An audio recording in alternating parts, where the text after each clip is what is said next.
Hey guys, welcome back to another episode of Vigor Warriors 2 and the 1% Club.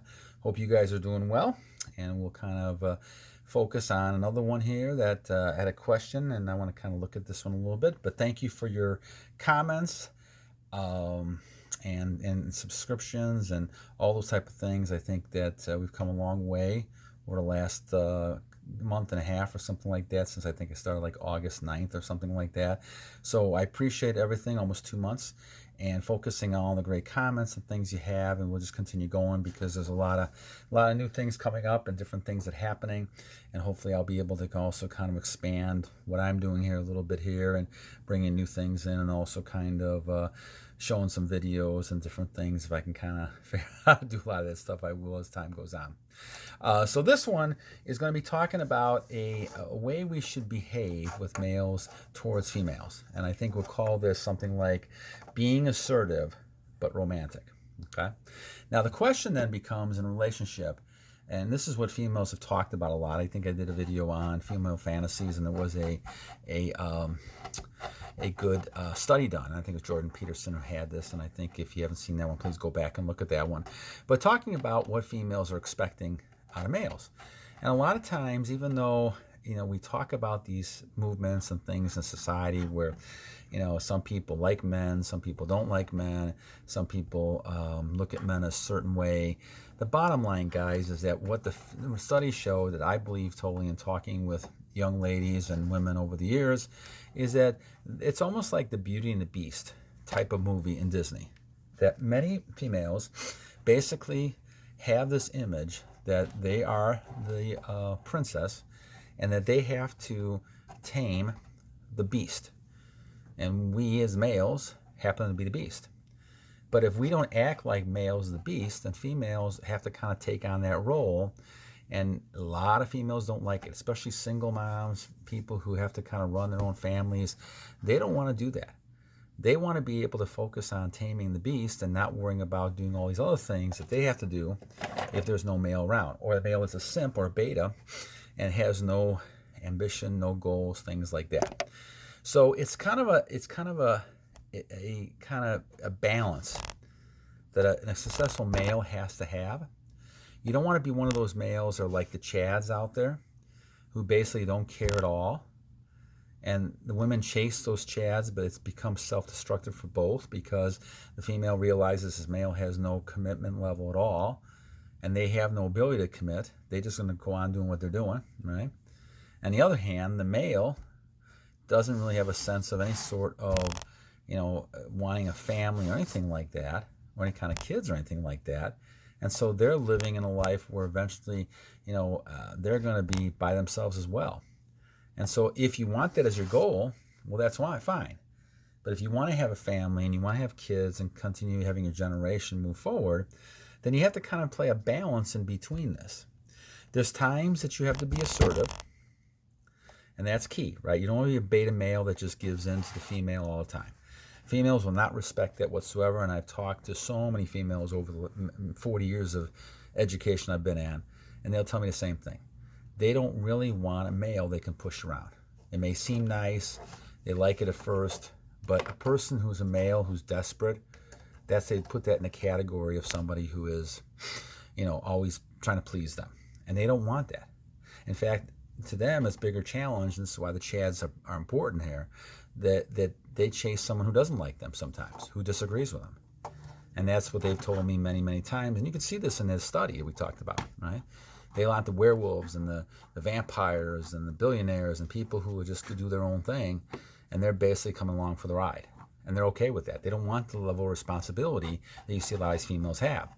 And I think that's the big difference. I mean, the movements we've been talking about really focus on equality and making sure males and females are equal, and there's no reason to doubt that. But the point being is that I think once you start putting people in roles, they don't like the responsibility of that. And so they rather have somebody who wants to give them protection, shelter, things like that. And that's where sometimes males really kind of fall down. And I think in our case, we have to basically kind of look and see, okay, do we have a certain nature to be able to say, okay, this is what we're going to do. This is how we're going to solve the problem. And males are basically problem solvers. Now, females tend to kind of focus on more nurturing, and we need both in relationships. But the thing is, with our society, especially with the dating patterns that I see out there now, you're talking about people trying to do the opposite. Males are basically just kind of, trying to be this feeling type person who's nurturing and things like that, and the females are being those assertive people who are acting like masculine energy. And guys, biologically, that doesn't work out. It just doesn't. Eventually, it's going to self-destruct, both of them. The female who wants to be male, masculine energy, and the male who wants to be female energy, it doesn't work. It just doesn't work. Biologically, it will not work, no matter what you do. And this is why I think that this is a problem we see. And because of that, males struggle with this idea of being assertive. But you have to be assertive. You're the one who is in charge of a relationship. This is what a lot of females respect. They respect that you will be in command. There's nothing wrong with still working together, and there's nothing wrong with getting input and feedback. But you have to be in charge of that relationship. That's what they are expecting. Even the modern feminine women that we see, right, of the movements, I've known a lot of them over the years. A lot of times they've gotten to that point because they've had a lot of males who are simps, who are not in control, not positive, right? And I think that's kind of hurts them, and so they kind of go to the other side and basically take on a lot of those masculine traits. So you have to be able to kind of focus on it. And a lot of times, males and females, because they have a lot of bad relationships in their teens and early 20s, they form a lot of attitudes and towards the opposite sex that are good or bad, depending on their situation. And so when you're focusing on this, you want to make sure that you're focusing on this idea that we're talking about. So being assertive, but then also being romantic is a combination that's really important. In order to have a relationship, you want to show the validation. Women, it's very important for a lot of women to get a validation, attention. So you have to kind of play in between that idea of commanding respect and being assertive, but also showing a validation and attention. And that's key. And women will expect that. And as they do that, they're going to focus then on you becoming a lot more high value, because they can't just boss you around and tell you what to do. On the other hand, they will get the attention and validation that they need to make them feel worthwhile as well. And I think that is a skillful type of man that can do both of those. And so I think it's key to think about that behavior. You don't want to be too simpist and basically say, okay, I'm going to go ahead and just kind of do anything I want because I don't want to lose this person. You've already lost that person, my friend. Whenever you start worrying about how to lose a person, you've lost them. Because now you're going to demonstrate those behaviors, consciously or subconsciously, that are going to go ahead and tell that person, oh, that's fine. You're not as high value as I thought. Okay. On the other hand, you don't want to be just, and just kind of ignore the person all the time either. Even though we said ignoring at times can be a strength, but it's not something you want to do. You don't want to be really a jerk all the time. Right? That's not going to get anywhere. I think Chads tend to do that a lot, and there's got to be a combination. I think we're way off track in society with too many extremes. Both people ghosting each other, all kinds of stuff like that.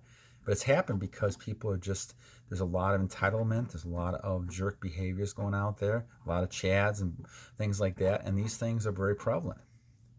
But for the most people, basically there's got to be a common, moderation here.